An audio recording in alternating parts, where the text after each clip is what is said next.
So how's your cat doing, Connor? She is doing great now, but it has been a rough week. Nothing like crazy happened necessarily. She just had a UTI, which like happens. Cats get them, and I recognized it immediately. And I took her to the emergency vet. And the thing you should know about Ellie, not Astrid. How did you recognize it? Let me just pause that, because I too have cats. And I'd like to know typically a this. UTI, they'll like just go around trying to pee different places, and that can be a few things. That can be some things that are much worse than a UTI, but like the first thing you check for is a UTI, and she'd done it before, and they're just trying to pee and they're having trouble doing it. It hurts, and so I rushed her to the emergency vet like immediately. And shout out veterinary emergency group in East Liberty. They were incredible. They're actually really cool. They like don't ever separate you from your pet except for like x-rays and stuff. They like even let you sit by the cages. They like take you. You can even like watch surgery there. Like it's crazy. You can stay overnight. It's a spectacular place, and they were very fast. But Ellie also has a heart condition that is not terribly new. But it really freaked out the veterinarians there, reasonably so, because she has a really low heart rate for a cat. And so they're like freaking out, marked her urgent. Oh, no. They're like afraid she's like on her way out the door, basically, and like being really careful with everything. So that was like a really long night. I was out until like 4 a.m., something like that. Had work at 8. Not a great night. But anyway, UTI is easy. You just put them on antibiotics and painkillers. But the other problem is Ellie has a really, really high sensitivity to painkillers. So she goes catatonic, basically, on these. She's on, like, not an anti-anxiety, maybe an anti-anxiety? It's called gabapentin, but she's on that and some painkillers. Yeah. And I ended up, like, she's still not peeing, by the way. Like, that should have subsided. Like, to this day? No, she is now. She's fine now. But like at the time, this is the next day, she still hasn't peed. It's been 24 hours. That's scary. That could be a blockage, which can be fatal. So I end up having to rush her back to the ER. Cool.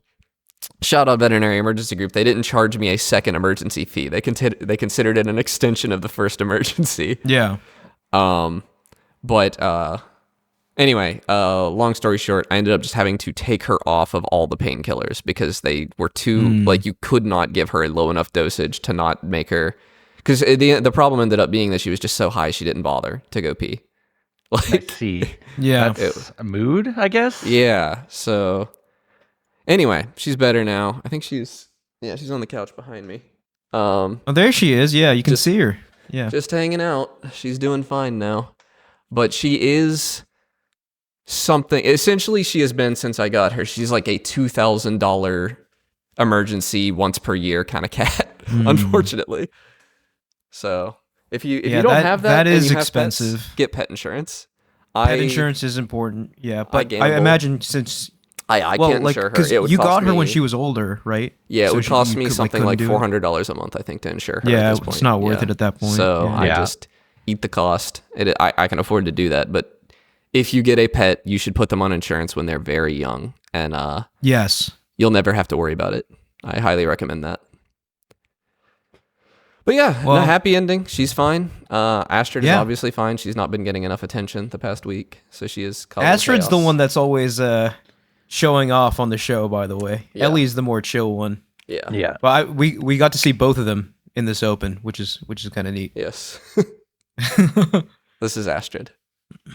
But yeah, everything's good. So, but I am glad we didn't record last week because I was on zero sleep from all that. No, last week just seemed like a bad week. You were dealing with emergencies. I was stuck at work basically the whole week, so we just canceled last week's episode. But we're back today.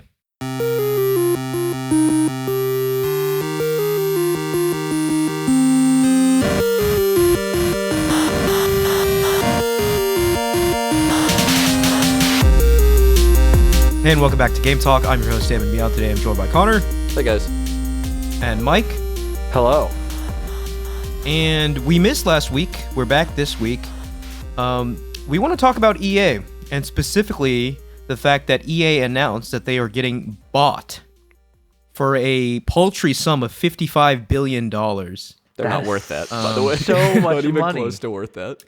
I mean, I don't know about you guys, but I'm just getting deja vu here. Like, we saw something very similar with the Activision deal Xbox buys Activision. We can see how that's going for them. Spoiler alert, not well. Here's And the I have a difference, feeling though. something very similar is going to happen with EA. This was private equity. This is a privately owned company, like a privately owned buyout, Yeah, not a stake hostile takeover or whatever. So let's get into that a bit, right? So EA right now is a publicly traded company, and they're going to go private because they are getting purchased by a private equity fund. And who are they getting purchased by, right? So they're getting purchased by a consortium of investors. So like 3 entities, let's say, partnering to purchase them. One of them is Saudi Arabia's Public Investment Fund, or PIF. The other is Silver Lake, which not really quite sure what that is. Maybe just another private equity firm. And the third party is a company called Affinity Partners, which was founded by Jared Kushner.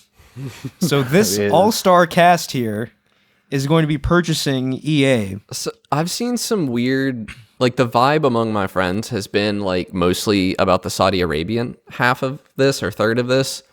And I a little bit think that that's missing the forest for the trees, because it's not like there's going to be like Sharia law in like Battlefield now. Like it's not going to look like that. It's just like Saudi Arabian capitalism is not meaningfully different from American capitalism. It's just a greed play, probably.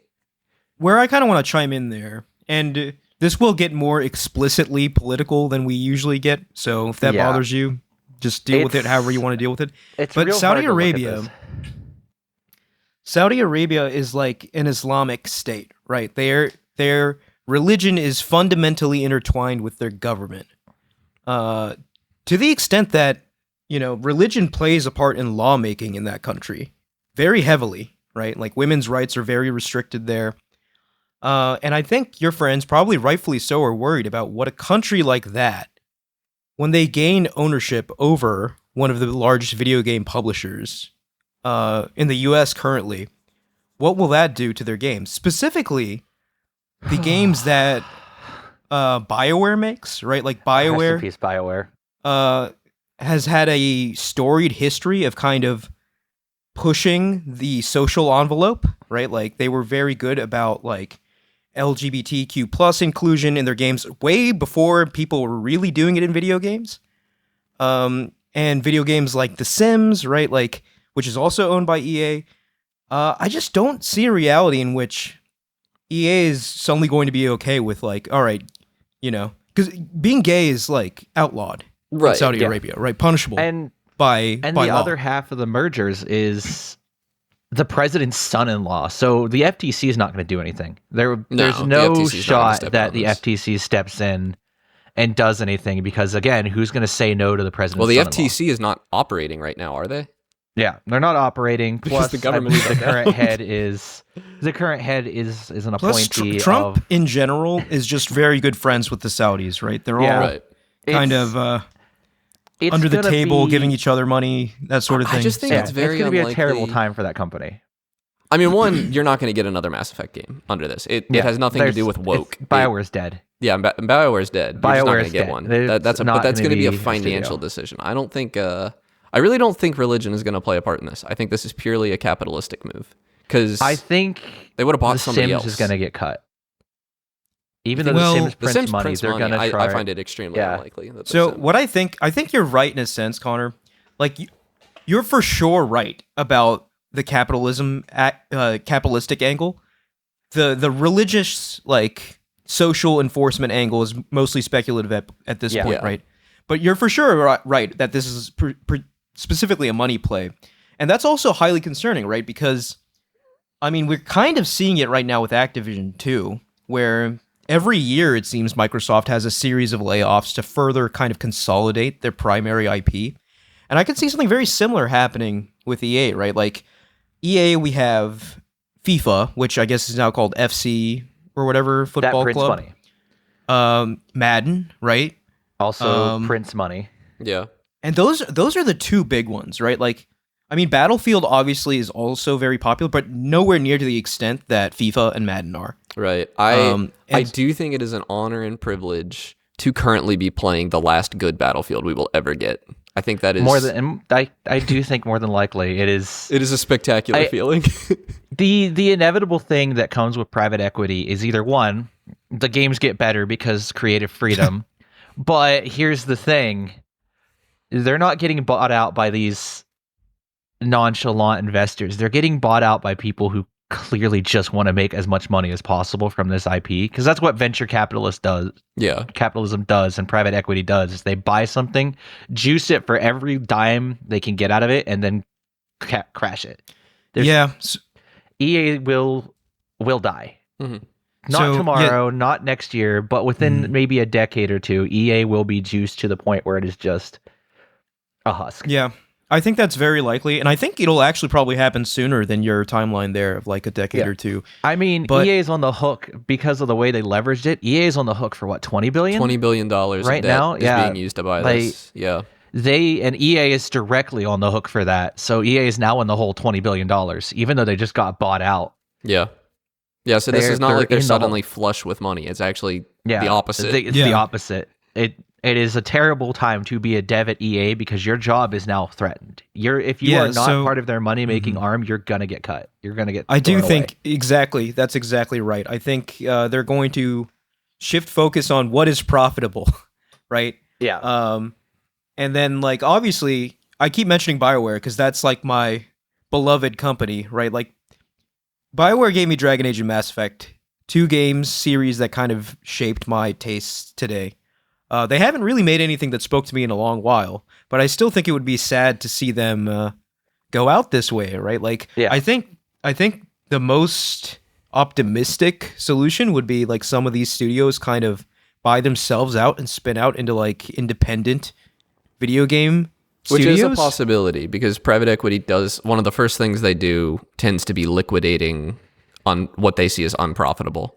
Yeah, BioWare is either gonna get shut down or liquidated. They're not a profitable studio. Veilguard was kind of their last grasp at trying to make a profitable game, and it was not successful. It wasn't successful. It wasn't exactly like the groundbreaking Dragon Age game that people wanted. It looked really boring. I heard it wasn't really great. Yeah. From my resident Dragon Age enjoyer, my roommate. I mean, he said it wasn't even good. Since we're on the topic of BioWare, they have a Mass Effect game in development right now. Yeah, what do you think happens to that? Canceled tomorrow. Gonna get canceled. I'm so mad. I want a good Mass Effect game. It has been years. You got 3. Don't be greedy. Yeah, I got 3. Yeah. I got 3 That's good how games. I feel Dragon Age point. fans got like 1 or 2, depending on who 1 you and ask. a half. Yeah, 1.5. Yeah. Like, at least I can still justify the tattoo because I know they can't sync the original trilogy. So right, that but Master they Relay could tattoo post will something always crazy racist and attach it to that. Oh, yeah, right, yeah. I'll get a bumper sticker that says I supported Mass Effect before all of this. See, that's what just like the Tesla owners. Coming back to kind of the more speculative social agenda pushing angle again, right? Like BioWare, like their games were rich with a variety of social perspectives, right? Like in Mass Effect 1, you had Ashley, who was straight up racist against anyone who wasn't a human being, right? And that was an interesting perspective because it was done well, right? It was tackled intelligently and explored, right? Like, what would that look like, right? If we discovered aliens, obviously there would be some racist human beings. What would that stance look like? And there were, obviously gay characters in Mass Effect. There were fascist societies. There were socialist societies. There was all sorts of these explorations of different ends of social constructs, political viewpoints, that kind of thing. And heck, there was I just want to say of aggressive bisexuals. Like the Asari are just Asaris. No, the Asaris. Aggressive bisexuals, not just like your normal human bisexuals. No, they have to be. And they could do anything. It doesn't matter. Just like the human. Well, the humans can't do Turians. It's bad. It'll cause one of them to like have an allergic reaction. That's crazy lore. I did not know that. I promise. Yeah, no, I mean, the lore goes deep. Turians and Quarians are actually like a different amino acid composition. So like any kind of like intercourse could cause a fatal a fatal allergic reaction. And this is a plot point because you can romance Garrus. But so the point I was getting at is like, if the Saudi third of this agreement has any creative control over subsequent games, like you're not going to see stuff like that anymore. I can guarantee it. Yeah, you're not going to see that. It would be smart for them to leave it alone creatively just so it could make money. But if they start getting involved creatively, kind of pushing their own, viewpoints, their own social agenda, I think we could get some really kind of stunted it's gonna be games. So bad. Yeah, that's a good way to put it. It's gonna be so bad. I am kind of mad that the anti-woke crowd's getting a W here, because every time they catch an L, which is very common, it makes me laugh. Yeah, I think this is going to end up being more of an own goal than a win, though. Yeah, because careful what you wish for. Like time and time again, I don't know how deep into the politics of this we want to go, but going anti-woke has not been profitable for basically anyone except outright grifters in America. Like the Target anti-DEI stuff the boycott has actually been disastrous. The Jimmy Kimmel thing apparently resulted backfired in spectacularly. There's like 3 million people canceled Hulu and another 2 million, which some of this was there's probably overlap, so it's not like a full 5 million, but like over 2 million people canceled Disney Plus and Hulu. So yeah, it's disastrous. I could see them trying, right? Like they put out a very vanilla opposite problem. Just a hypothetical here. They put out a very vanilla Mass Effect that has nothing to say. No one's really interested in it, and then they kill off the franchise, and then EA becomes Madden, FIFA Forever Studio. Right? Yeah. Well, I feel like even the NFL's woke now, Yeah, everything's woke now. I'm sorry. There's no safety. They're putting pronouns everywhere. It's the end of the world. So true. it's the end of the world. I'm not bald enough for that discussion. Yeah, I wonder what's going to happen. On my head. We can talk about like other franchises too, right? Like what happens to Apex Legends? What happens to Titanfall? Okay. Titanfall's already Titanfall I'll be sad about. Oh, but like, what happened to Titanfall? What happens to the Star Wars games? The Jedi Survivor? God willing, a competent developer gets a... people well, that's not fair. The Jedi Survivor the games were good. crowd hated those. Yeah. You just put a game that looks remotely good and features something that isn't like a generic, like everyman Commander Shepard as protagonist. Yeah. People will just lose their minds because God forbid you have to play as someone that's not like generic white dude 30. What happened to didn't EA at one point have exclusivity for Star Wars? But that's done now. Yeah, Ubisoft it's done. Okay. I think they released like 2 games. That was true at one point, but now it's kind of everywhere again. Yeah. Okay. Well, that's good. I think it was for the first 2 Battlefront games, or the new Battlefronts. That was always a horrible idea. Yeah. I had high hopes for the DICE Battlefront games, and they ended up being horrible. But Battlefront 2 apparently got better after the whole. Well, too little, too late. Yeah, too little, too late. Yeah. I'm so surprised that we actually talked about that on the podcast. I was there for and the it feels most like forever ago. Yeah, we talked about that. That's crazy that has been in the lifespan of there our has podcast. been there's a lot of history now to this show. around the block. That was when we were still recording in like a media lab, right? Yeah. But there's just not that many IPs that EA holds that I have an affinity for personally. I'll be sad to see Battlefield go, and I'd love to say I'll be sad to see Titanfall go, but Titanfall is gone. So there's really nothing. Been gone. Apex Legends has even been like treading water for a couple years now. I never liked Apex Legends. It is still one of the like live service games. 2021, but it's been limping along for a couple years. I never really was a fan of the changes they kept making to the game. Yeah. To make it more balanced for pro players, which I'm not, so I don't really care if a weapon's nerfed or not. Let me have fun. Right. And also, just to, I guess, kind of discuss this from another angle. With this happening, who's the last bastion of AAA development in the United States? Is it Microsoft? I guess that's it. I don't think Microsoft's doing anything impressive either. Take-Two with Grand Theft Auto? Yeah. No, because doesn't Tencent own a significant amount of them? Yeah. I'm not sure about that.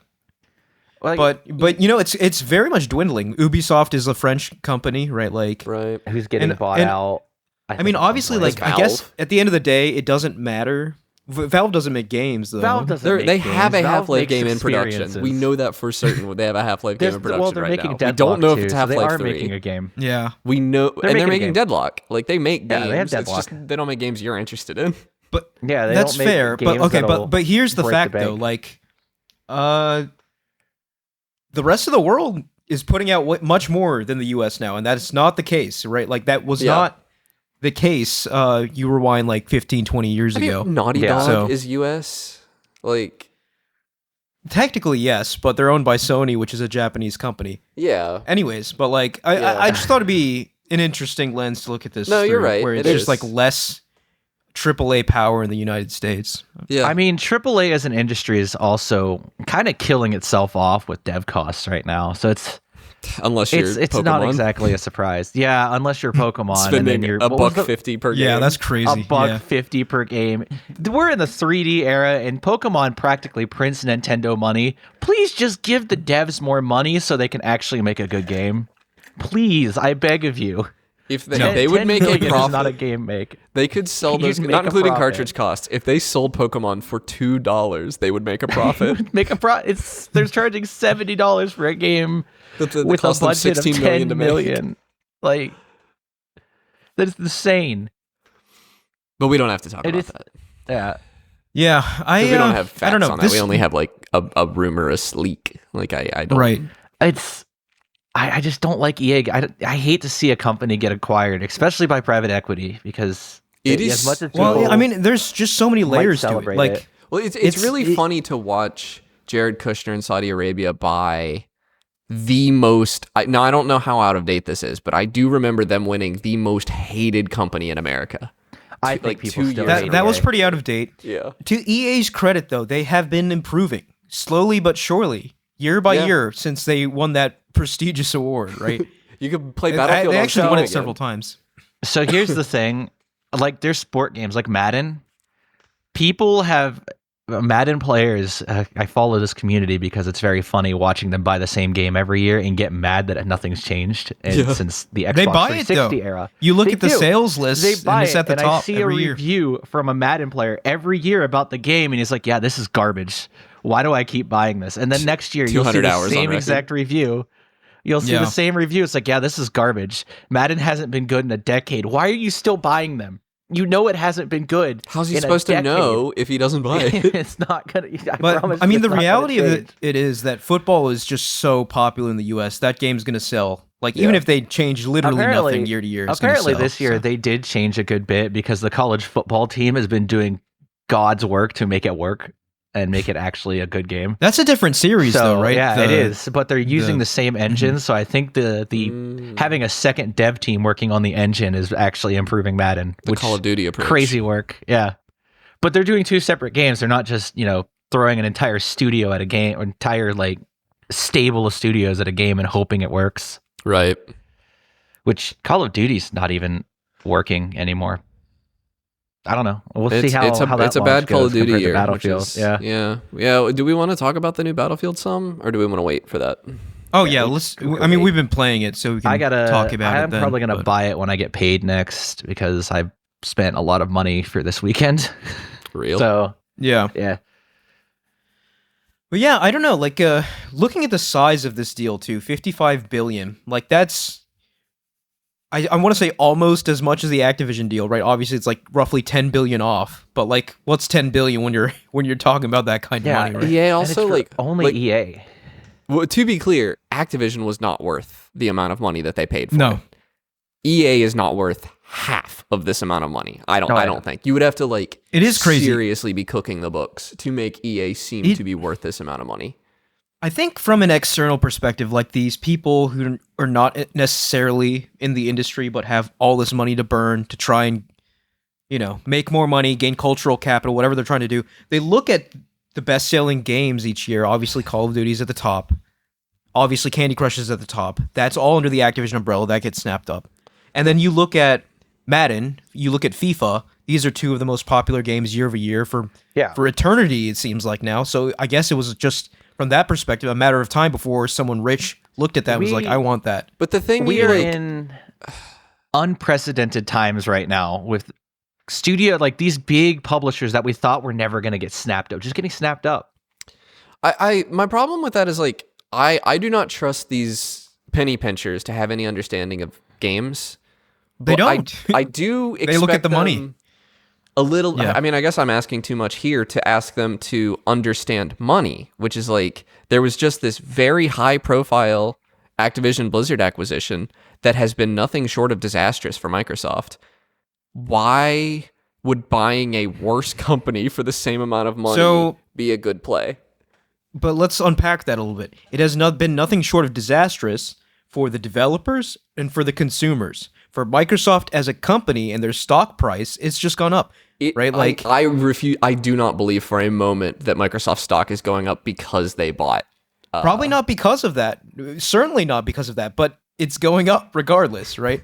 And remember, like we discussed last episode, Phil Spencer and the rest of the Xbox leadership is perfectly fine cutting people, firing people, cutting entire studios to make themselves more profitable. When they need to Microsoft is also a company that is still making a console, so allegedly, take that as you will. We'll see. Yeah, I agree with Emmett, some you don't insiders. think Phil Spencer would lie to us, do you? No, never. I fully agree with some like trusted like developers in the space who say it is idiotic that Microsoft is still making a console. Yeah. Because at this point, I mean, what do you have to offer on it? Everything you can play on Microsoft's consoles will inevitably come to PC day one, and is also eventually at some point gonna come to PlayStation. Right. There's nothing there. Why would you buy an Xbox? At this point, you're just buying an Xbox for the name. Yeah, we'll see. I mean, yeah.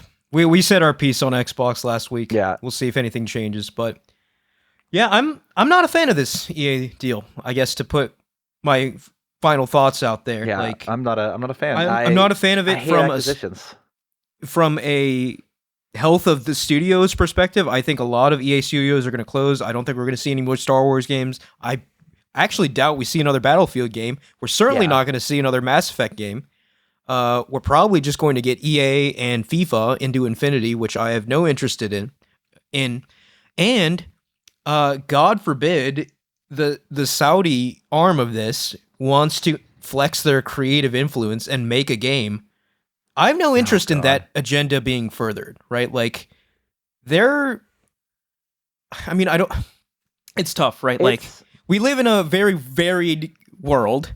But what I will say is, from a Western U.S. perspective, a lot of their ideals do not our values do match not with ours. And it's not like our values don't align with China necessarily either, but they don't clash in the same way. Our values clash in a pretty hard way with Saudi Arabia, in a way that like I don't love buying a game published by Tencent. I will probably not buy a game published. I do have an anecdote about like the religious influence and everything. So in Saudi Arabia, gambling is frowned upon. Illegal.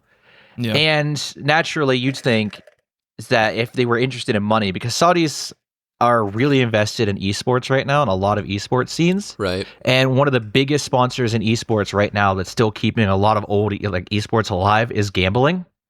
Like gambling sites will just sponsor teams. Yeah. Yeah. If you are playing in a Saudi-run tournament, which is the EWC is the Esports World Cup is a Saudi-run tournament, and you have a gambling sponsor, you are not allowed to represent them at EWC. You have to cut the sponsor out of your team logo. Interesting. Or your team name or anything. So if you're named after a gambling sponsor, you have to rename your team for that tournament. Because even though it drives a lot of money into these events, it doesn't matter. To be fair, it really doesn't matter. Being anti-gambling is a little bit based. It is. It is, but that's one fine. of the biggest reasons these tournaments are still. But they're also like they're also anti-women and right. So like it's very. You have to take what you can get. Esports is a collapsing industry, and gambling's the only thing keeping it alive right now, or keeping it on life support. Yeah. So another big company is sponsoring esports anymore. Red Bull's not doing it. Yeah, I just don't. It gives me a foreboding feeling seeing them get, I guess, this kind of global voice now, because that's ultimately what this is, right? Like getting control of one of the major video game publishers, and which, by the way, video games, largest entertainment industry in the world. Yes. It really gives them a vehicle in which to propagate their viewpoints, and I don't like that. And they've been doing this in other video game related industries too, because they've been digging a lot of money into esports. They have an esports team that is in every single major esports that they put so much money into making super teams for. No, yeah. The reality of the situation is that they're a very, very, very rich country, and they can extend their tendrils in whichever directions they please, and they're going to use that money to try and buy cultural cachet, and we'll see what happens. You do still have to make a good video game, which EA does not do terribly often. They do it. Doesn't really produce. EA really doesn't. Well, I would argue that they have gotten a lot better, like I said, in recent years. But I don't know what will happen under this new leadership. Probably a lot of chaos. Probably no new, really exceptional games coming out is my guess. But and goodbye, my beloved Dead Space. It was nice seeing you surface briefly for a remake. You're probably never going to see the light of day again. BioWare. I'm really that's the big one for me. Fan, I'm going to miss them. Even though the heyday of BioWare was over a decade ago now, I'm going to miss them still. I'm still going to miss the fact that those games existed and influenced a lot of like my life. And call it naive or whatever. On me. Call it naive, but as long as BioWare's still around, I have hope that they can churn out a game that reaches those highs again. It's probably not going to happen, but as long as they're still around, I have hope. But we'll see. Again, ideal scenario, they buy themselves out, they spin off into a private company somehow. Hopefully that happens. I could hope that someone else, some other publisher, snatches up BioWare and their IPs. That is the key point. I want the IPs out of EA's hands. Right. That's the important thing, right? Dragon Age the IP and Mass Effect out of EA's hands, because I would assume the new owners of EA would be open to such a thing, because again, they're going to focus on profitability. Yeah. From their perspective, they're like, who cares about this Mass Effect Dragon Age thing? Like, okay, if you want it, sure, buy it from us. We only care about FIFA and Madden.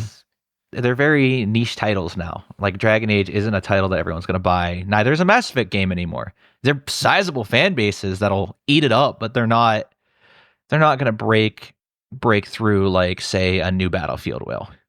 Yeah. Right. So I fully see that those might get sold off with BioWare. And that's its best case scenario for BioWare devs, honestly. They're talented people. It's just, I think being under EA really hampered their creative freedom and their ability to do interesting stuff, because for even Mass Effect Andromeda, they were forced to work under Frostbite, which was an engine that's not designed for role-playing games at all. Right.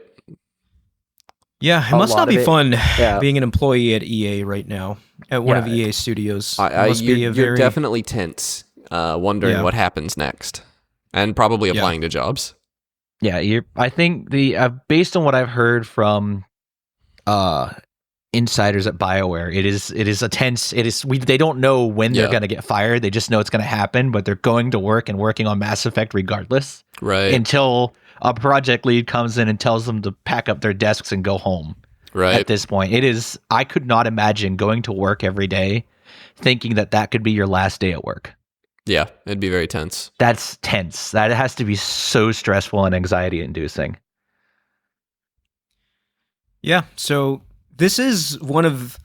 It is weird, because like I feel like a lot more attention was put on the Microsoft Activision thing, but for all intents and purposes, this is another one of those. It's that level, that huge, that many, like tens of thousands of people are going to be affected, tens of billions of dollars are changing hands. So, I mean, I don't think this is the last time we're going to talk about this on our show. It'll probably grow and evolve as this deal closes. And I don't think there's going to be any major executive hurdles in the way. I can't imagine. No, not this time. The FTC is not going to step in. Nothing short of toothless right now. Yeah, they're not going to step in. Why would they? It would directly result in the head losing his job because he decided to oppose an acquisition by the president's stepson. I miss you, Lena Khan. You were right about everything. I miss an FTC that had some teeth and would actually like investigate these things. Yeah. But again, we don't have a government that speaking out against in the government's a good idea anymore. I mean, how quickly things change, right? With Microsoft and Activision, we had hearings. There were court depositions. There was this whole thing, right? Like, I don't think anything remotely like that is going to happen here. But I do want to be clear. Lena Khan's head was on the chopping block no matter who won the presidency in 2025. She was not well liked among the wealthy and powerful of this country. Well, I mean, because she stood in front of them, and that's what the FTC is supposed to do: is stand in front of the wealthy and powerful, just so it doesn't screw over little people. Yeah, I think we'd be in point of it. We'd be in a different spot if things had gone differently, but we would not have Lena Khan. She was on her way out the door, I'm afraid. Yeah. It's just sad that standing against the government right now in government is a terrible, terrible thing to do. Yeah.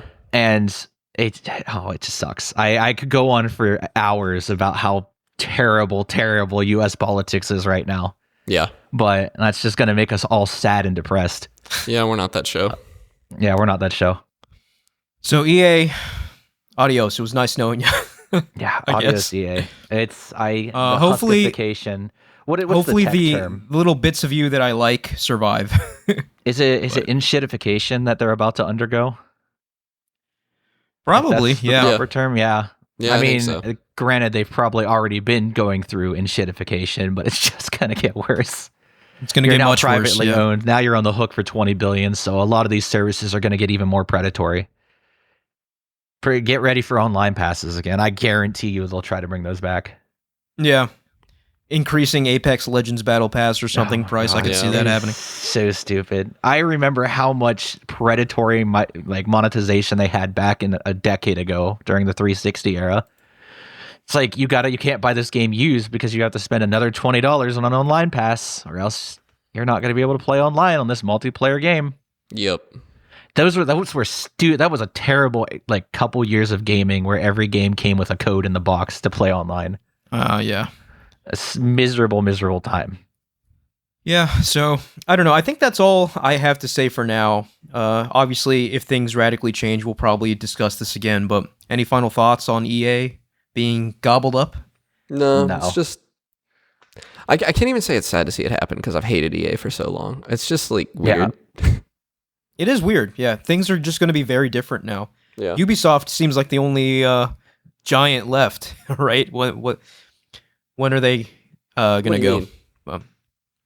Well, out of Ubisoft, Activision, not necessarily even Western devs, just the existing AAA publisher paradigm. Ubisoft is already Ubisoft's already on the downward. In terms of size, spiral. though, Capcom is a level smaller than you think so? Yeah. In terms of headcount, absolutely, yeah. Okay. EA employs tens of thousands of people, and so does Ubisoft. So is Capcom not a Japanese company? I thought they were. It is, yeah. They are, yeah. I was gonna say. My God, all of you people leave Capcom alone. Do not ever touch Capcom. I mean, it's a Japanese company. Yeah. Monster Hunter and Devil May Cry. Japanese companies are notoriously resistant to getting bought out by foreign investors. They don't care. Yeah. I guess that's a win for Japanese racism or something. I don't know why they don't do it. I don't know why you had to say it like that, but sure. Yeah, you're right. It's xenophobia. It's their xenophobia. That's just we don't want to be foreign owned. Let's just continue to eat up other studios. And they're all Based juggernauts. Japan. Yeah, I guess. All right. Well, we were dunking on EA for a while, but let's praise them a little bit, right? Can I talk about Steam Next Fest first? The demos we went through. Did you guys play any Steam Next Fest demos? No, I've been busy. Okay, I'm gonna speed run these because I played 10. First thing I noticed about a lot of these games, and I'm not gonna point this out on any specific game because these are demos, and this can be a death knell for an indie studio. These games did not run well. A lot of the most popular Steam Next Fest games were giving me horrible shader compilation stutter. Yeah, that sounds like most Next Fest demos I've tried running really poorly, now. And I don't expect that from indie games. So yeah, it's like a simple indie game. I think I tried a city builder and I was getting subpar frame rates. This is a demo. Yeah. This game comes out in apparently 6 months, and it's maxing out my GPU. Yeah. It's tough, right? Because like a demo, when you say it's a demo, I assume like, okay, this is obviously not the finished product, but I also expect it to be somewhat representative of the finished product, yeah. right? Yeah, I expect you're polish selling me because on it is it. Like, such this a is small- not, I'm Yes, not beta testing your game. You were selling me on Right. your game. And yeah, so, and it's such a small slice that you can polish it to a shine too. That's true as well, right? Like, there's no excuse Yeah, for the there's- demo. There's no excuse. You just optimize it and spend a little bit more time optimizing your demo because it's probably like an hour slice. That's not a lot of content. But anyway, some games that I played and liked. I played Crash Out Crew.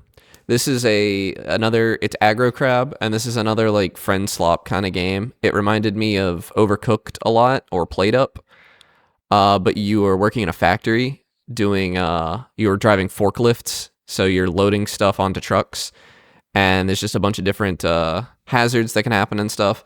The thing that was notable about this game to me is that it did do proximity chat, and it shouldn't have, because it was stupid and kind of dumb. Okay. Like, it didn't, in any of the scenarios I was in the demo, the proximity chat didn't feel like it added anything.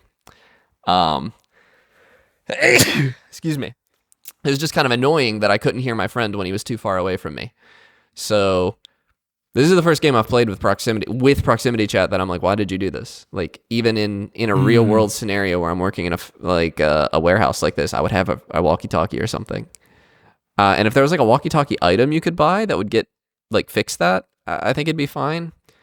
But I think it felt weird because the similar games to it that I've played have all been couch co-op, and this was not couch co-op. So it felt weird to have a communication barrier in a game that felt so similar to couch co-op games I'd played.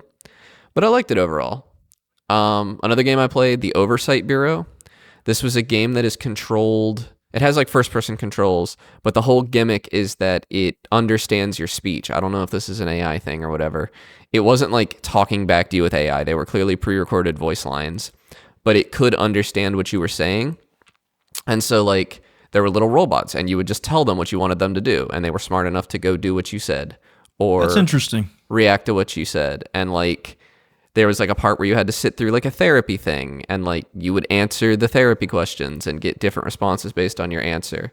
And I think that game has a ton of potential.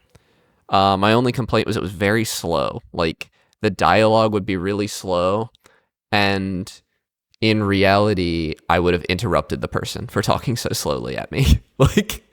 And there was no opportunity to do that. And that felt like an easy thing they could implement.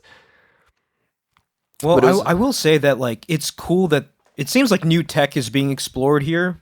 Yeah. So even if it's kind of rough, I like to see that in games. It was very Portal. If the price is right, I'll probably buy that game. I was intrigued. Another game I played, Cursemark. This is a roguelike Souls-light kind of thing. 2D top-down, but it has the dodge roll. Nothing crazy, I guess, about this one, but it was very difficult. Could see it being a great Steam Deck game. Probably won't buy it, but I did like it enough to play it for like 40 minutes or something. And the last one I'll probably talk about. Which one was your favorite? Probably Crash Out Crew, the forklift one. I really liked it. It was a lot of fun. The last one I'll talk about is Hell Maiden, and it was a Dante's Inferno, Vampire Survivors, sorta, but you had to aim the attack, so it wasn't quite Vampire Survivors, but it was like pick 3, and it's a deck builder, roguelike, action. It's everything. and also all of the characters from Dante's Inferno are waifus now. Okay. It was very weird, but I kind of think it worked, if I'm being honest. Like, it was just so stupid that a certain demographic is going to really like that game. I will not be buying it, but a certain demographic is going to... Oh, no, I forgot my actual favorite. But a certain demographic is going to like that. And the last one I want to talk about is a game called Yap Yap, and it is a Lethal Company-like friend slop kind of game where you play as wizards, and you are trying to do a bunch of damage, like vandalism, essentially, to a wizard tower, and you're like finding wands, and the gimmick is that you have to say the spells to cast them. The wand tells you the 3 spells that it has, and you have to actually say them out loud to cast them, and you have to like enunciate properly. And that is difficult sometimes because it is like scary, like Lethal Company. It's a horror-ish comedy game. And so you're laughing, you're running, and you're having to pronounce things correctly in order to cast your spells.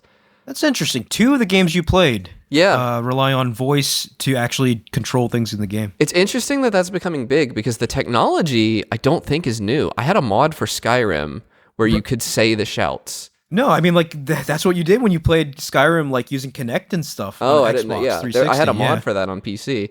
So I think it's curious that this is suddenly, maybe the tech is better now or more attainable to indies. I don't know. But Yap Yap was fun. The problem with it wasn't so much... I wanted it to be like I had to figure out the spells. I wanted it to be more confusing, I guess. Like, I wanted to pick up a wand and have to, like, say stuff to figure out what the wand could do, but instead it just told me my 3 spells. And there were a couple of puzzles like that. Like there was one, the thing, it wasn't a puzzle so much, but my friend Christian I was playing with had died, and I was walking around the tower trying to find the exit, and I found a room that had a bunch of skull imagery, and I was like, oh my god, is this like a necromancy thing?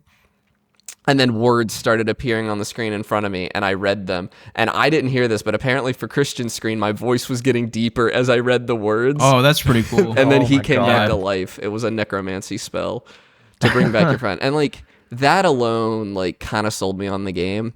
But the problem is, I don't really think and he agreed strongly, the Lethal Company format didn't really work for this game. It felt very weird. Like you had a bunch of weird side objectives, like a very long list of them that was hard to keep in your head, and it was just kind of annoying to like break stuff. The main game mechanic was breaking stuff all the time, and it just didn't feel very good to do. So this game is very torn between having like a really good idea that is just not implemented particularly well yet. But I mean, like, performance issues aside, these selections of games are the perfect examples of indies experimenting. Yeah. Which is really cool to see. So hopefully some of this tech will kind of blossom in future games and really turn into something that clicks. Because it sounds like this is kind of the first foray for a lot of these. None of the games I just mentioned had performance problems. I did not mention any of the mini games I tried that had performance issues because I don't want to drag them through the mud, but I also don't want to put a spotlight on something that I think is going to be a poor experience. Okay. Yeah, I liked all these. Yeah. So Battlefield, though. Pretty fun, right? Yeah. So played it. Well, you played the beta, so you kind of got. I played the beta. Right? I got the experience. I know it's going to be good. I just know it's going to be good, but it's not different from the beta. Played it yet. So I'm curious, Amit. Have you customized your loadouts at all? So just yesterday, I customized one loadout. I cumized a gun. I've customized and I played my one guns. match. So I've played one match with a customized gun so far. I put green laser sights on my guns because I like those. Other than that, I have not customized my loadouts. All I did was I took the scope off because I'm not a scope believer. Actually, I don't know if that's viable in Battlefield. So you use iron sights? It works in Call of Duty. Yeah, interesting. And I put a laser on it and like an underhand grip, and it was working. I mean, like But I think. So initially my issue with this game was that I was trying to play like Call of Duty, but the more I played it, the more I adapted to because like Battlefield is not Call of Duty. No. It is slower paced. Different. It is more strategic. The classes actually matter quite a bit. Like class composition or squad composition actually matters quite a bit, right? Like if everyone just goes matters. Assault, you're not going to do well. So I will say, from an outsider perspective right now, unfortunately, watching like people who are used to playing Call of Duty complain about the fact that revives exist, and like I don't want to revive. Why would I do that? They died because it's part of the game. And actually, if you want to be on the top of the leaderboard, reviving you don't is have how you to do kill. It. Reviving is worth as much points. So as I will a kill. say.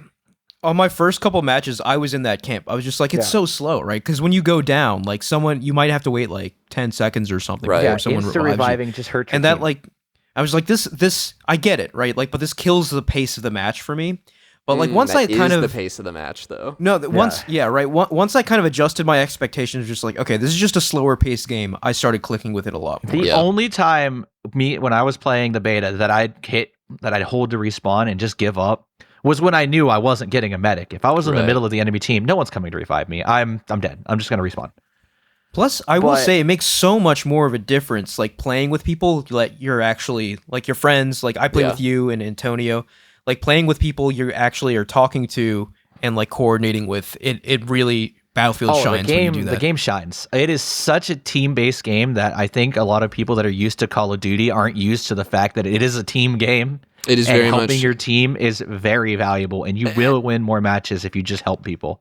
And it's like a team game on 2 layers because they have the squad system. I mean, I'm just getting into Battlefield. This isn't anything new. But the squad system where, like, if you were coordinating with your squad, then you're going to be very effective. And then on top of that, your squad needs to be cognizant of what the rest of your team is doing so that you're not, like, redundant. Like, there should be, like, even if you hold an objective, you should probably have a squad holding it down. You could go, like, here's the thing. Kills in Battlefield don't matter. No, they don't. They're, like, meaningless. Like, you could go 56-0 and be middle of the pack. Yeah. Because someone else went 30-0, but was also reviving their team, repairing vehicles, capturing flags. Yeah, I had a game where I was, like, top on my team. I was top on my team, and I had, like, 2 or 3 kills, but it was because I armed 3 MCOMs. I've seen medics. Medic players with like 7 kills, but like 12,000, 13,000 points. Yeah. Because they're just doing so much for the team that they're getting rewarded for it. Being a supportive player is rewarded in this game. You are incentivized to help your team because you will get the feedback of the top of the leaderboards. And everyone will see that you've only gotten 3 kills and 13 deaths. Yeah. But you have done so much more than just die. And a lot of, I think I just crashed. Hold on. I'm back. There we go. And there we go. A lot of like Call of Duty players are like, why would I ever throw my life away to revive somebody? Because that's part of being a medic. Oh, well, you shouldn't throw your life away. If you're going to die, you shouldn't revive anyone. It's called a smoke grenade. You can run past that tank, throw the smoke and go. Get that guy up. Yeah. That's a ticket right there. That's a point. That's something I'm learning. The smoke grenades are really powerful in this game. Yeah. They're perhaps the most important tool in the entire. Like, if you maybe not in Conquest, but if you're playing Attack and Defend, any of those game modes, if you're playing a medic, smoke grenade. Cover yourself. You can go get that revive, and suddenly you have a numbers advantage again. Yeah. There's one guy there. Now there's 2 people up. That person's screwed. Yeah. And using the map to your advantage, like some of the sickest plays I've gotten were because I just knew the map better than other people and I got behind them. And then I could just open fire and gun down 3-4 of them for my life. Yeah. You know? It's so valuable. The destruction is a lot of fun. Destruction's really fun. I've been in scenarios that feel like you're straight up in like a battlefield, like a straight up battlefield, like a war zone, like a war movie. That's how they build these games. They call them the battlefield moments. And I'm really enjoying it right now. I'm really enjoying like the clips coming out from new Battlefield players or Call of Duty players the first time they pick up a helicopter. Because it is the funniest thing in the world to see people take off in a helicopter and immediately go sideways because they don't know how to fly a helicopter. And that's going to happen for probably a month or 2 before those people give up on trying to fly the helicopters and the actual people that know how to fly will fly them. Yeah, it's tough. Or jet players that are just absolutely kamikaze dive bombing people. It is so cool to see how big of an impact the vehicles make. Because, like, again, coming from kind of a more Call of Duty perspective, the vehicles, to me, like in Call of Duty, they're like kill streak, associated with kill streaks, basically. But in Battlefield, they're like crucial parts of every match. See, right? Like, if you get in a tank with your buddy, like someone in a gunner, that has the potential to turn around the entire game, especially if you have engineers repairing you the whole time. Like, that suddenly becomes a focal point of the map where, like, half the team is trying to destroy that tank and the other half is trying to keep it alive. Yeah. And I just think that's cool. And now, super late in its lifespan, Battlefield 4 has the problem with a lot of the servers that do exist for it now are run by people that are really good at helicopters, and they ban lock-on missiles because they just want to farm kills. Luckily, I don't think 6 will run into that problem because community servers don't exist yet. No, I think they do exist. They do. I think Portal is community, isn't it? Portal exists, but you're still going to have the regular servers. And that's something I haven't gonna even engaged punish with. you. Yeah, I haven't even checked it out yet, but it sounds very cool. More powerful than Forge in Halo even. And it uses the Godot engine. And like I've seen people doing third-person game modes. I've seen people recreating like Dust 2 in Counter-Strike. I'm so happy though that I am seeing even cheat providers are straight up saying, "Don't buy this if you're gonna cheat in Battlefield. It's just gonna get you banned." Yeah, it's like, a pretty powerful anti-cheat. Their anti-cheat is hopefully doing that holds. So well, I mean, it's TPM and secure boot. There's not a lot of holes you can go through now to get the cheat in there. Not currently known. This is it's not currently a war known. Of, attrition. And at this point, I do think DICE is on top of it. Apparently, they're even detecting like Cronuses, which are just input modifiers. Yeah, I saw that. Like that's powerful. Which, if you're not familiar with what Cronus Zen is, it is a controller input device that you can use to use any controller on any system.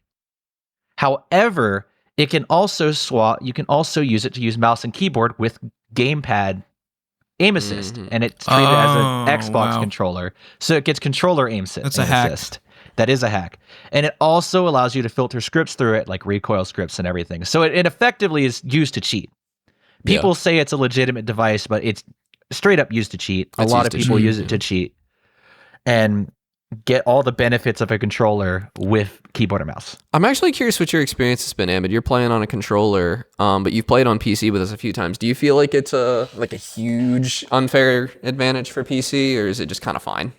I think it's pretty much fine. Like, I definitely feel like it's harder. Yeah. For me, but like, I mean, it's not so different than other competitive games that have crossplay with PC. So it's just something, if you're on console and you have crossplay enabled, you just have to kind of adapt to. I just think a Battlefield is not a particularly reflex heavy game. The aim is important, but not as important as something like Call of Duty. So it's also not a heavy movement game, which I'm glad they've clamped down on a lot of like the moving around like you're popped up on a tanker chocolate from World War II, you know? The biggest improvement I ever made in my Battlefield gameplay, this is something I realized in high school, was I had to stop sprinting everywhere. Yeah, I was always holding shift. Number one thing. I'm starting to learn that. Yeah, you're better at you can react faster if you were walking than if you were sprinting. There's so many kills once I stop sprinting where if I know I'm in somewhere where I can run into someone, I'm not sprinting. Because your gun's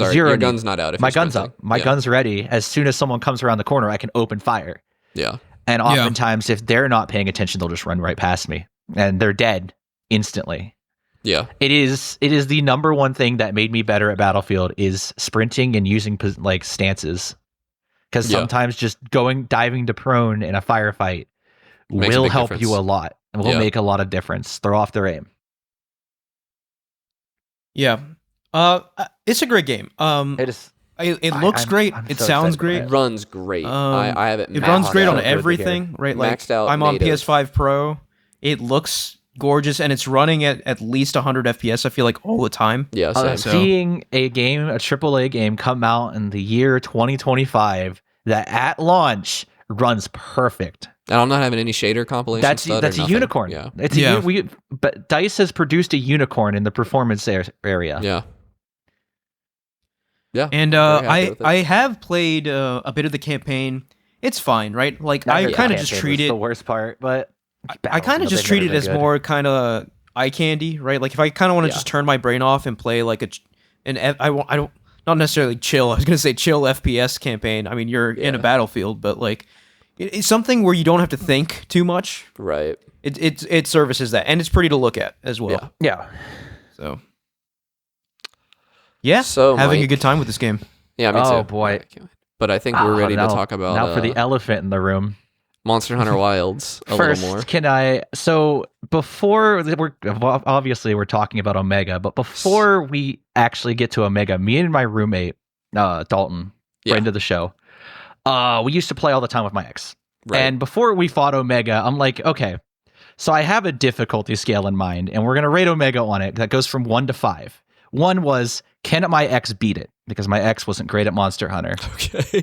It goes from 1 to 5. 5 being it's impossible. There's no way my ex will ever beat this, even with all of the help that she could have gotten. Omega's a 5. 1 was sure. She can beat it. Oh, that was a 5. Savage Omega's a 6. Yeah. Savage Omega's impossible.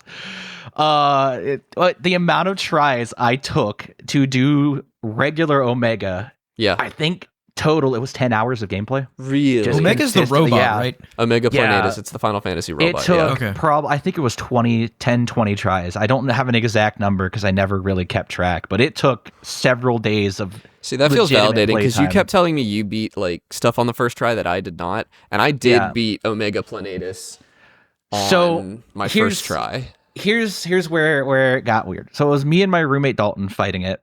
Dalton's a Monster Hunter veteran, has played since World, has played World Rise and Wilds, knows what he's doing. Yeah. I know what I'm doing. But we got to Skulls our second or third try getting carried by a Japanese player. I don't remember what weapon he was playing, but we were getting carried. He was a sword and shield. We ended up losing on Skulls. Right? And that was the only time we got to Skulls. Skulls is when the monster is about to die for anybody 20%, who's not playing 20% health. That was the only time we got to Skulls for another 20 attempts, right? Yeah. Then we got to the final phase. Dalton disconnects, gets solo, beats it with the support hunters. And at this point, I think we had 2 feints left. And I was playing with the rest of the randoms that we were with. And we get the Skulls, and I see that the Bowgunner player has fainted once. Yeah. No, had already fainted once. Fainted again when we got to the 4th stage. And as we hit Skulls, he gets knocked out again.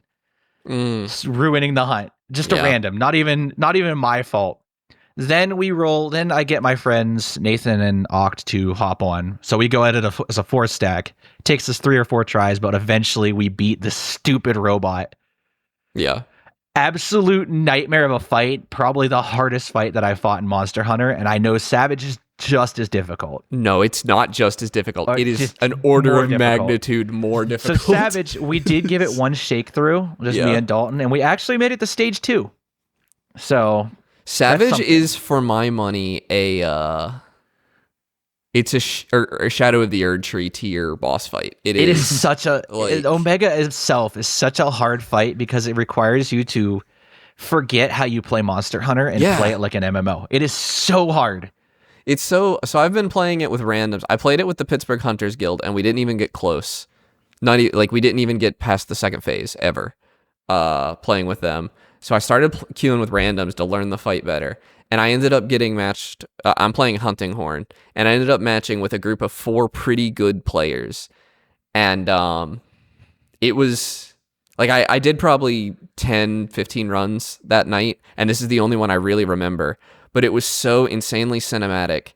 I just constantly the whole fight. It was us supporting each other. Like I'm buffing people. We're all healing each other because this fight actually gives you items that heal other players. This is not something Monster Hunter does for most hunts, but this one, it gives you life powder and dust of life. And as the supply drops, which is absolutely nuts. Going through that fight and realizing that I have to play it in a very non-aggressive style. Yeah. Especially as a charge blade. And it's only a 35-minute fight. Yeah, it's a very short fight. You have to be doing DPS. You have to not stop. So... But I had a moment where he has a move that freezes you to the ground, and he did that to me, and none of the other players were anywhere near me, and he has a beam attack that launches completely across the map, and he had it aimed at me, and our Gunlance player had to get between me and the monster and he had to hit it with the guard, and it was like so cinematic. He did the Piccolo, getting in front of Nappa and Gohan. Except he's fine after because it's he's fine because as long as you have guard up, you're fine. So like you couldn't have orchestrated a better moment, and then and it's just like that. Like it's not constant that you're getting that, but you're either getting that or you are losing because you have to play on that level to win. I think my favorite, my highlight, one of the highlights I have is that we got to the last stage on one of our Omega runs. We had one cart left, so we were almost done. We were almost out. I go to transition to the last zone, which normally I was one of the last people to go down. Yeah. I jump straight down. I land on the floor. Insta-killed by the laser.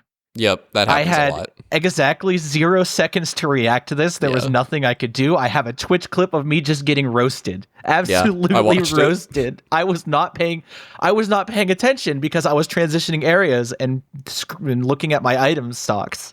No. And I just get roasted. I land on the ground. As I'm landing, I get absolutely blown to smithereens. There was no scenario where I survived there. No, I mean, this is the kind of boss fight. Savage Omega Planetus is the kind of boss fight I love in a game like this because it's like super end game, but like there's a significant population playing this game that will never beat this fight. It is too hard. I don't think regular Omega. Regular Omega is already summitable. Like I think it's possible for most people. Perhaps not your ex-girlfriend, but perhaps not my ex. I don't. But, I was as I was fighting it. Both me and Dalton were like, "There's no way. We couldn't coach her through this. She would not understand the mechanics. She wouldn't."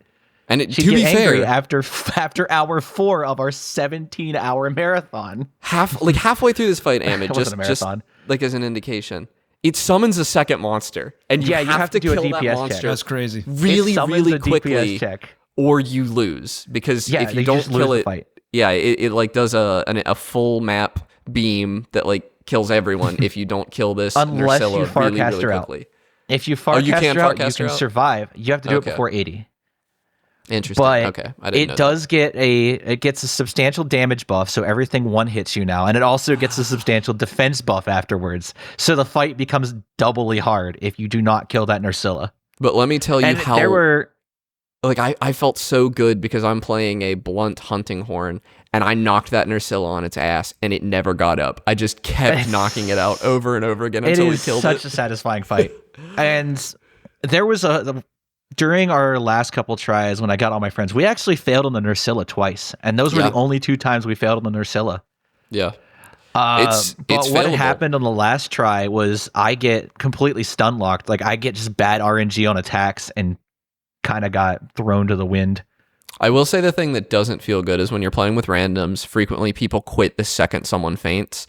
And Monster Hunter, especially when you're playing online, typically someone has eaten insurance meal. So you typically have 4 faints. So leaving on the very first one makes you kind of a jackass. I think So is it just like you're saying that like, oh, this guy sucks, so we have no chance, so might as well save time? Yeah, but that's like so frequently just not the case. Like sometimes we're all the way to like the second or third phase of the fight, and somebody faints, and somebody leaves. Yeah, at that point, that sucks. Yeah, we're 12 minutes into the fight. Come on, play it out. Me and Dalton realized that if we get like 1 or 2 faints on stage 1, the run's over. Like there's no hope. That's fair. If stage 2, you kind of have to get through that with as minimal faints as possible. Stage 3, I mean, if you faint there, you probably are going to lose anyway because the Nursilla is not getting damaged enough. Yeah. Stage 4, well, I hope you have enough faints because you will end up getting carded at some point during that. There is just so much going on in that stage. What's it called? Pancator mode. Pancator mode. That's not one of the stages. That's just a mode it goes into sometimes. And where stage it goes 2 like and 4. Insanely super aggro, and you have to wound its legs and pop the wounds to knock it out of that mode. But while it's in that mode, it is like doing more damage. It's attacking. It's doing more attacks. It has double attacks. It's absolutely the hardest mode to fight it in because if you don't knock it out of Pancator, you are going to card at some point. You're gonna make a mistake. And the fight's not easy when it's not in Pancator mode. Yeah, it's just easier. This is one you gotta see. We never said it was simple. Yeah, I was just gonna say like this is the cost of me not keeping up with Monster Hunter because it sounds like you guys have this insane war story now. Yeah, we haven't beat it yet. So. Like I've played I might have played 10 hours in the past 2. I thought you said you beat it. I beat Omega Planetus. I have not beat Savage, the harder Omega version. Is the harder version, and you get all the content. For the Final Fantasy crossover this time, you have to beat Savage Omega. You have to beat him. You have to beat him a couple times. Yeah, I love that it's a proper, it's a real challenge. And I'm curious if Gogmazios is going to be like this. Oh, I hope he is. I hope so too. Gogmazios ruins me. I hope I hope it's exactly like this. I hope there's a mode that is like possible.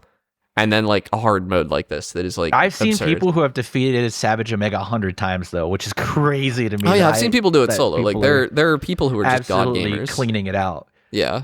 It is hard. It had me refactoring my build for it, which is same. The first time in Wilds that I've actually had to factor my build to defeat one monster and one monster only. I need a wide range evade extender charms or talismans so bad. I need the grind for talismans too. I think slotting stun resistance and guard up into my charge blade build was it was weird because I didn't need those before. I could just sit in Savage Axe and just ooga booga my way through every problem. Yeah. But now I can't unga bunga. I have to actually play smart. Apparently Hunting Horn is like the meta against him though. Yeah. Like the people doing it solo, Hunting Horn is the easiest one to do it with. Yeah, because of all the buffs you can get. Right. And bonking. He's such a hard fight. Yeah. And no, it's really hard with Hunting Horn, especially because you get locked into these long animations.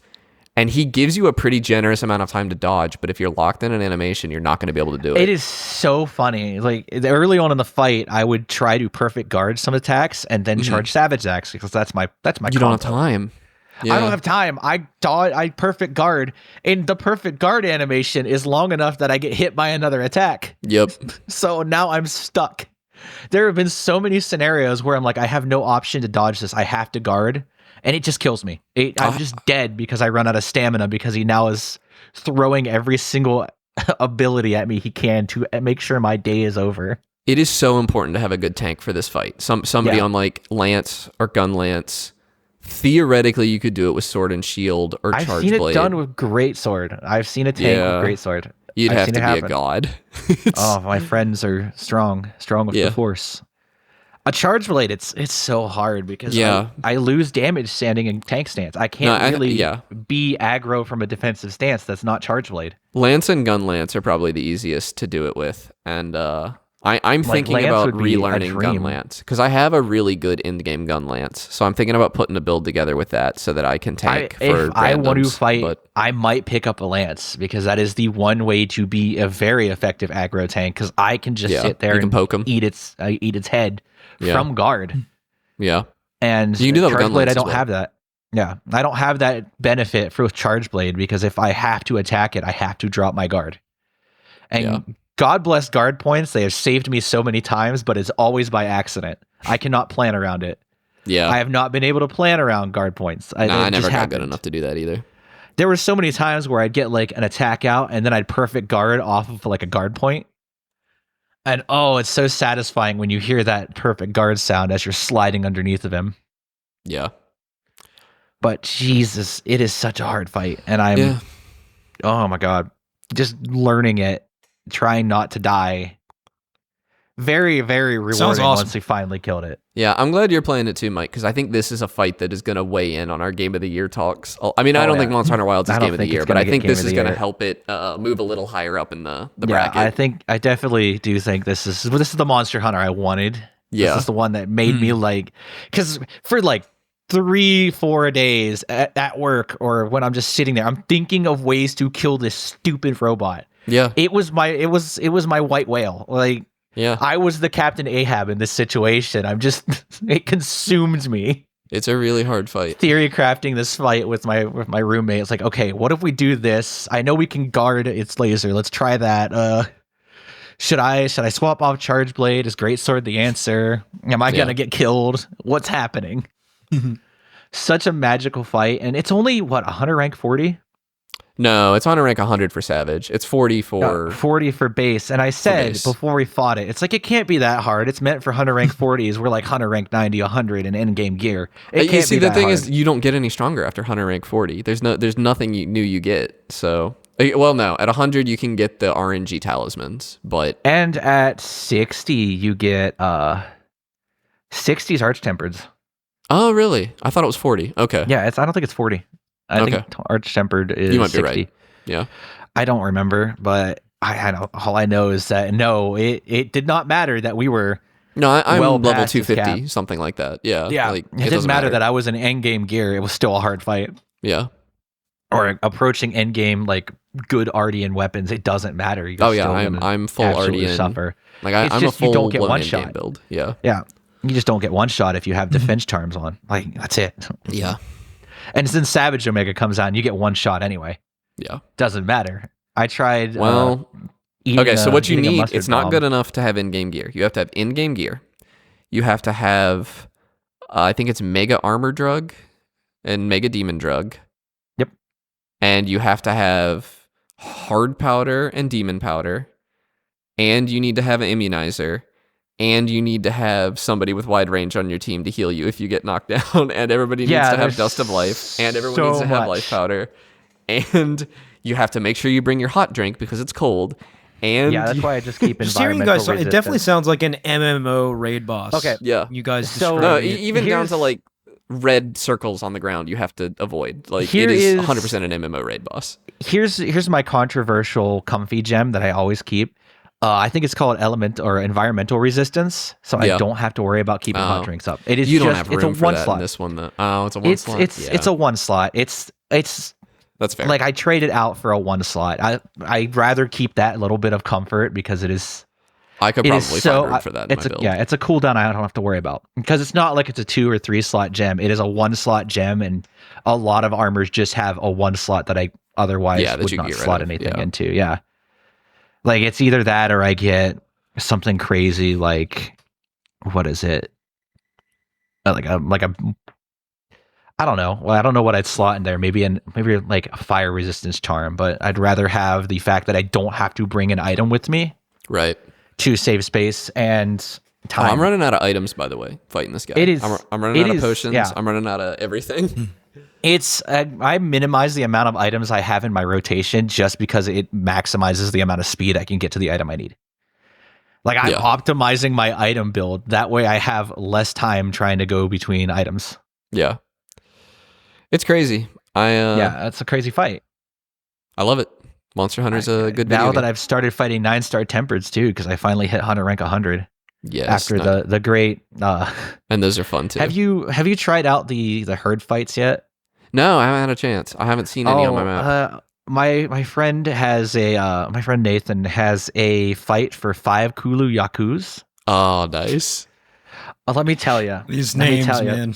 Wait, Kulu, you mean Yooka-Replaylee? No, Yooka-Replaylee. Yeah, Yooka-Replaylee. That's the one you have to capture, Ahmed. You remember the bird? Yeah, it's the big bird. Yeah. Now, have you ever tried to fight 5 of them at once? Kulu-Yaku is a real Monster Hunter monster, by the way. Ahmed. That's in Monster. Sure, it is. Yeah, that's in World. Yeah. But no. I have fought 5 of them at once just for fun to see if I could back in the day, and it's hard. Well, these ones are all in the same place too, and you know, I actually carded to them because I could not move. I was getting bullied by 5 of them. I hear it's the most fun you can have short of a 9-star. Like 6 of them there were 6 or 7 at some point. We ended up hunting a Yooka-Replaylee that wasn't even part of the hunt. It just was there for the carnage because we rolled up to the nest and I hear Nathan like, I'm fighting 2. Oh God, 2 more just showed up. I wonder what their health pool is like because most of the time, like in classic Monster Hunter, if you have to hunt more than one monster on the same quest, they have reduced health. They are reduced health pools, but the fact that we were fighting 5 or 6 of them at once. Yeah. Yeah, because they're not reduced damage. Yeah, spending most of our time just trying to figure out which one was going to attack us next, and sometimes they'd all attack us at once. It was the Monster Hunter equivalent of just walking into like a mosh pit and hoping you can stay standing. Because I was trying to guard, and I'd end up guarding like 3 or 4 Yooka-Replaylees coming at me at once. They do not care. You are recommended to bring dung pods, but we decided it was a harder chat. It was funnier if we just didn't. Yeah, I never use dung pods. It's funnier. It was funnier to just fight 5 of them at once. And I ended up carding because I'd get up and instantly get knocked down again. There was no hope for me. The Sacred couldn't help me. No. God couldn't help me. Nothing could help me in my situation. I was just at the mercy of the Cuckoos.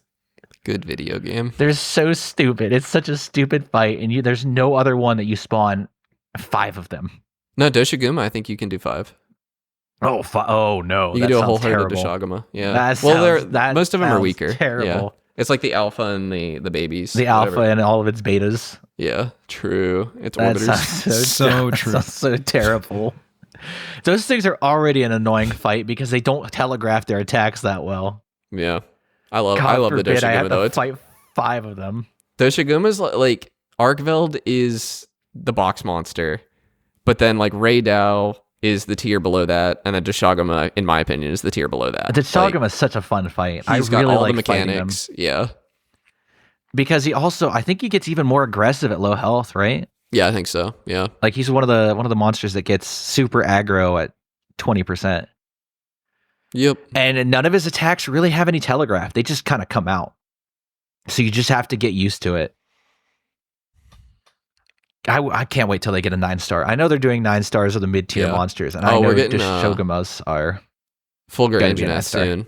We're getting a 9-star. Yeah, I bet you that we're gonna have a 9-star Dushagama at some point. There's gonna be people saying that this is what Anjanath felt like in World. There's gonna be people saying that, I guarantee. No, I guarantee you that Anjanath was a wall for people in World. A wall. Yeah. But once you know its attack pattern, it's kind of easy. It's not hard, no. It's not a hard monster. I promise. I fought. Yeah. I had to farm them in World. They're not hard. Even in high rank, they're not hard. But I'm really happy with the state of Wilds right now. I'm excited for the performance upgrade coming in Title Update 4. I'm excited for Gogmazios, but I'm really happy with how it is right now. Excited for what we're getting next. And the Arch-Tempereds are really refreshing. I really like we've got one coming tomorrow, I think. New Udra. Oh, yeah, you're right. New Udra comes out tomorrow. Yeah, and it's a 9-star instead of an 8-star. Oh, that's also an Arch-Tempered, so it doesn't really matter. Yeah, but Jesus, that's going to be a nightmare. I'm excited for all the rest of the 9-stars. Yep. Between New Udra, Jin Dod might get one. I don't know if they will. They probably I don't know if they'll do Jin Dod or Arkveld. It seems like Jin just might get it. I think we're gonna get 5 title updates, and they're gonna do Arkveld as well. Yeah, like they have to. So. Yeah, or Arch-Tempered Gore Magala, which would be Arkveld in a long time because I burnt out because he was the only one worth fighting. Like he was the only monster you should hunt when the game first came out. They fixed that significantly since then, but there's a lot of 8-stars now. There's plenty of 8-stars that'll give you roughly the same tier of rewards, and the 9-stars exist for all the Apexes, plus all the update monsters, plus 9-star events for Blongo, Adricon. I can't keep a straight face when you guys. No, it's not names. Blongo. I'm sorry. It's Blangonga. Blangonga. I'm sorry, because Congo Lala and Congo. Yeah, I got to be right. Keep his name out of your mouth. I can't with these names. Oh, and then but Omega Planetes sounds good. Omega Planetus, yeah. Planetus, yeah. That sounds perfectly normal. But you're sitting right here like comparatively, its name is Dushagama. What do you mean? I just killed 6 Goo Goo Gagas. Don't you talk bad about the Goo Goo Gagas. They're hard. Oh, man. I think I want to wrap it up, though. I'm happy with where Wilds is at. And I'm really impressed with how hard these fights are getting. Yeah. All right. I think I'll round us out. So it has been 2 weeks. So I've been playing a lot of video games. So in the interest of time, I'll only talk about one of them today. I have continued to play Ghost of Yotei. I think I'll update again once I finish the game. But a game that I started and then completed between last episode and today is Yooka-Replaylee. Oh, how is it? It's good, right? It's not great. It's good. Yeah, I'm not gonna buy it. So I enjoy my time with this game. It is, for those who don't know, Yooka-Laylee was a crowd-funded game by ex-Rare developers, specifically some of the ones who worked on Banjo-Kazooie and Banjo-Tooie. So they left Rare, formed their own studio, Playtonic, crowd-funded a game through Kickstarter called Yooka-Laylee. It came out, and I think it had like a dedicated kind of hardcore fan base, but by and large, people were not that impressed with it, me included, right? So I played a good chunk of the original Yooka-Laylee. I think I got to like World 3 or 4, and I was just like, I'm not really having too much fun with this game, so I dropped it. Fast forward to today, they've taken a lot of the criticism levied at Yooka-Laylee, and they've done a kind of remake, and they've called it very cutely Yooka-Replaylee. And I think it's a marked improvement over the first game. I still have some issues, right? Like, one thing they changed that I kind of wish they hadn't is that you have all your abilities at the very beginning of the game, right? And I think that makes sense for, modern 3D platformers, right? You think of your Mario Odysseys and whatnot. Yeah. And I think they wanted to be more like that, which is fine, right? Because they also upped the number of pages, which are like the main collectible, per world to 50 per world. So in that sense, they're kind of acting more like the moons in Odyssey, where they're just kind of everywhere. Yeah. Obviously not as much as the moons, because there were hundreds of moons. But, 50 pages per level is kind of dense, right? So they wanted to have more collectibles, have you get them more frequently, and give you all your tools at the beginning, which I can see. Obviously, there's an audience for that. I think, Connor, you would probably prefer it that way if you were to play the game. Yeah. But me, right? So I got into Yooka-Laylee as someone coming off of Banjo-Kazooie, right? So I have a lot of nostalgia for Banjo-Kazooie. And a big part of Banjo-Kazooie was kind of the Metroidvania almost-esque, especially in 2E, nature of learning new moves and then going back to previous areas and using those moves to collect new collectibles.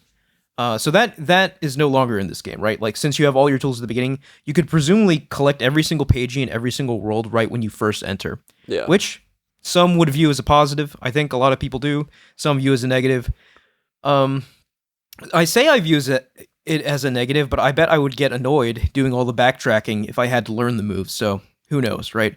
Yeah. But like, my Banjo-Kazooie brain says, no, keep the move learning in. That's kind of part of the core Banjo-Kazooie experience. But they did away with that, so it's whatever.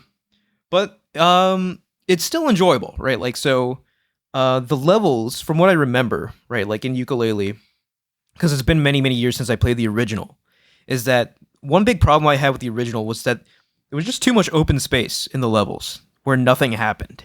Yeah, I've heard that. And the levels kept getting bigger and more empty. Yeah, and especially because, like, in the original Yooka-Laylee, I think I dropped it on the casino level, and I was just like, this is dumb. There's just, like, swaths of level where you just walk across with nothing to do, right? And it's just not fun to traverse this world.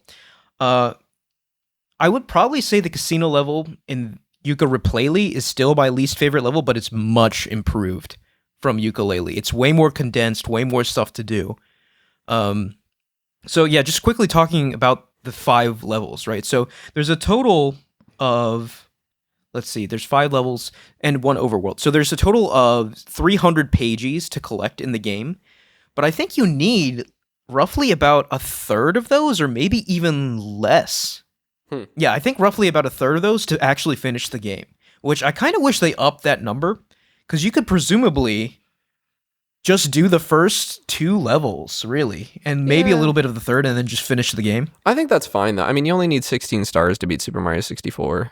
Like, that was a joke. That's a speed run. That's a speed run. Yeah. But, like, you don't need very many moons to beat Odyssey. Like, you only need a few hundred. You know, that's just modern design. We did that in Perspectrum. Yeah, I suppose. It just felt a little weird, especially because, like Banjo-Kazooie, right? Banjo-Kazooie had the note doors where you had to have a certain amount of musical notes to progress through the overworld. They have, like, pagey doors in this one, right? Mm-hmm. But the pagey door number is always so small, right? Like, so you could presumably unlock the whole overworld really early. You know, if you're diligently finding pages. Maybe you're not. Maybe the modern enjoyer of this sort of game is fine with just doing the bare minimum collecting. But the bare minimum. Banjo-Kazooie reference. Yeah. So, but, you know, like, that's, like, my personal gripes. I just kind of wish it was more like Banjo-Kazooie. In the ways that it is like Banjo-Kazooie, the writing, very witty. There are multiple times where things like Laylee said just made me laugh out loud. It was just like, why would you say something like that? Yeah. And a lot of puns, right? Like, a lot of cute little puns for the little NPCs running around and stuff. So that kind of charm still exists from Banjo-Kazooie. I would definitely argue that Banjo-Kazooie did it much better, but it's glad to see that kind of spirit endure. Yeah. But yeah, the 5 levels, right? So you start out at, like, it was kind of like I think it was like an Aztec ruin kind of level. The next level that's the only one I've played. Yeah. Yeah. Next level is an ice palace. Or like an icy kingdom with a palace called Isometric Palace, where when you go into the palace, it turns into an isometric game. Yeah. You know, cute little puns like that, right? That's what kind of like those old school rare puns. The third level was I actually really quite like the third level. It was like a poison swamp, like a Miyazaki poison swamp, but it was like, what's the word? Like cute Halloweensy, like spoopy. Maybe that's the word. Mm-hmm. What's the word for that? I don't know. But like, it was like a Halloween themed poison swamp, and I thought that was cute and enjoyable. Fourth level was the casino, which I liked better, like I said, than the first time around. It has a unique mechanic in which you don't actually find pages in this level. Everything you do, you earn like casino chips, right? And then you can exchange those chips at the front counter for pages, right? So you have to like play all the little gambling games and like do everything in the level to earn the chips to then exchange for all the pages in the level. So that is a cool little difference there. But like ultimately, I could have just used another traditional level. I think the game would have been better off for that, but neither here nor there. And then the last level, level 5, was also a lot of fun. It was a pirate/galaxy themed level, right? So like you're traversing like a sea of stars, basically. Ooh, that sounds really in your fun. pirate ship. So that was kind of cool. So yeah, overall I think definitely a market improvement over Yooka-Replaylee, or sorry, over the original Yooka-Laylee. But then, you know, you compare it to some of its contemporaries, right? Like, it's no Mario Odyssey. It's no Donkey Kong Bonanza. Right, this came out with some intense competition. It came out very close to Mario Odyssey. The original Yooka-Laylee did.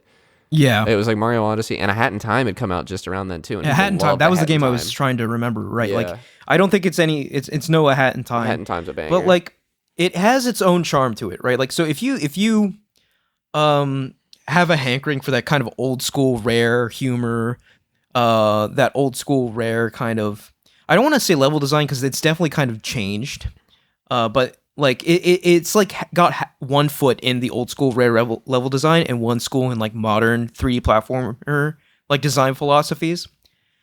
But especially more than anything, if you are a fan of Banjo-Kazooie, I think this game is worth checking out, because they do kind of capture the spirit of that, even if it doesn't quite get to the same highs, I would say, as Banjo-Kazooie. And the other thing too, right, like, if you're in the mood for a very chill 3D platformer, this game, not difficult in the slightest, right? Like, even the hardest pages to get, they're not hard at all.